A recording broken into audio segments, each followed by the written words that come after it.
Monsieur le Président de l'Académie d'agriculture, Monsieur le Secrétaire perpétuel de l'Académie d'agriculture, Mesdames et Messieurs les académiciens, en ce jour de séance solennelle de rentrée de l'Académie d'agriculture de France et ne pouvant être parmi vous, je tenais à vous exprimer par cette vidéo ma reconnaissance pour le travail que vous accomplissez.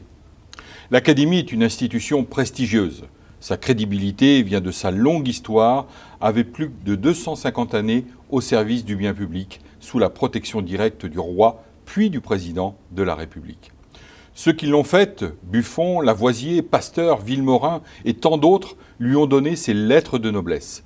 Ses 400 membres, dont plus de 100 étrangers, tous d'éminents experts dans leur domaine de compétences respectifs, la diversité de ces compétences, l'AAF réunit agronomes, écologues, hydrologues, chimistes, économistes, sociologues, ingénieurs, agriculteurs, forestiers.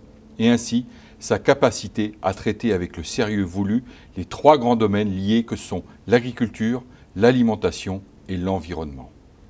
Nous sommes aujourd'hui dans une époque marquée par des interrogations nombreuses de la société sur tous ces sujets, qu'ils soient agricoles, alimentaires, sanitaires ou environnementaux, ainsi que par des grands changements porteurs de nouvelles inquiétudes légitimes, au premier rang desquelles le changement climatique.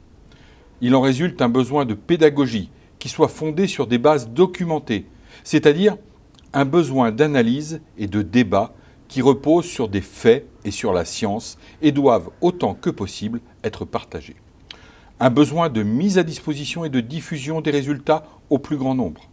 Le président de la République et votre serviteur, président d'honneur de cette institution, attendent donc de l'Académie d'agriculture de France qu'elle puisse, en coopération, le cas échéant, avec l'Académie de médecine ou d'autres institutions comparables, émettre des avis autorisés sur les sujets de controverse qui traversent aujourd'hui notre société. Ceci ne manque pas. Donnons-en quelques exemples. Un monde sans élevage serait-il bon pour l'environnement? Les biocarburants sont-ils mauvais ou bons pour l'environnement? L'agriculture est-elle responsable des inondations et quel peut être son rôle pour en réduire les risques? Quels sont les services environnementaux et territoriaux produits par l'agriculture et que perd-on dans les territoires lorsque l'agriculture recule? Le plus important pour la biodiversité est-il le loup ou le pastoralisme? La transition agroécologique peut-elle se faire sans baisse de rendement? La stagnation des rendements du blé en France est-elle due à la dégradation des sols ou au changement climatique? L'agriculture urbaine et périurbaine peut-elle suffire à nourrir nos villes? Le rôle de l'Académie est également d'organiser des débats partagés sur des sujets de fond, suite à la parution de rapports, de prospectives produits par les ministères en charge de l'agriculture, de l'écologie ou des territoires, et par les régions ou par les instituts de recherche en agriculture, alimentation et environnement. Je pense par exemple aux questions suivantes.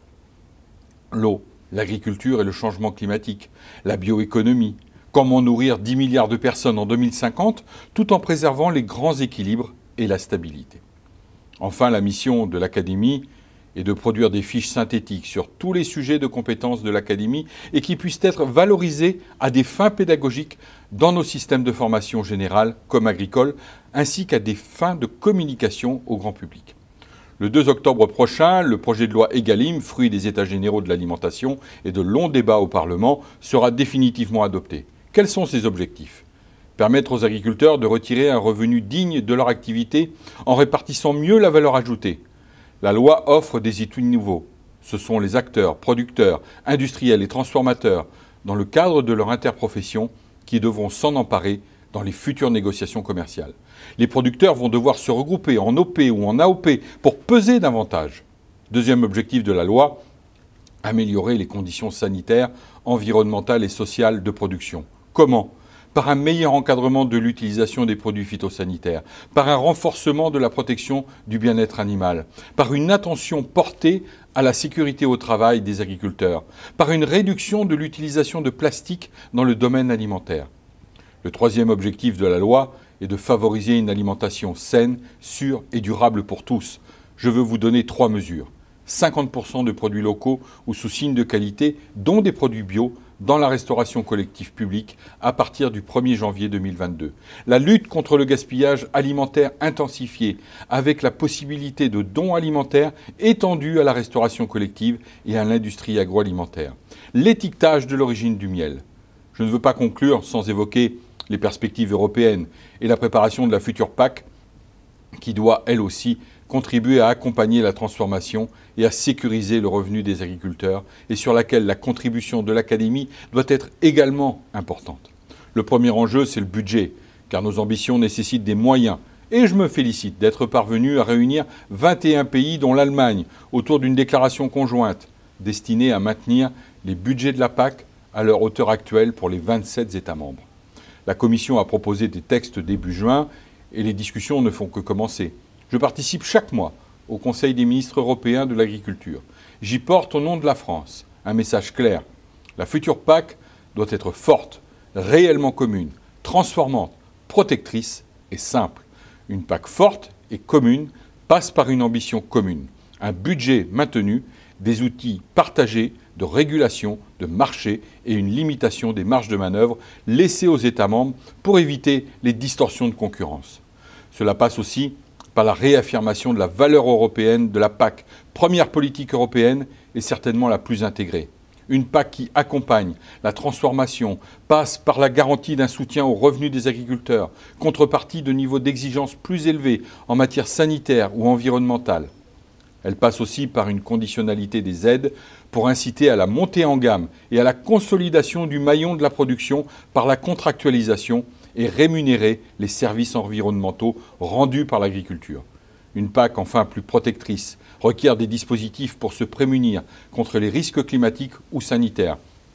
Elle passe par un soutien affirmé aux structures qui portent de l'emploi. Une PAC plus simple. Cela concerne la proposition de la Commission, mais cela nous renvoie aussi à nos propres choix nationaux. Mon objectif est de donner aux agriculteurs une PAC qui ait du sens, qui s'attache plus aux résultats qu'aux moyens. Une PAC plus lisible pour tous, agriculteurs comme citoyens. C'est une condition de l'adhésion de tous à cette politique européenne. Sur tous ces sujets, j'attends de l'Académie un éclairage fort de ses compétences réunies et je sais pouvoir compter sur vous pour cela et je vous remercie.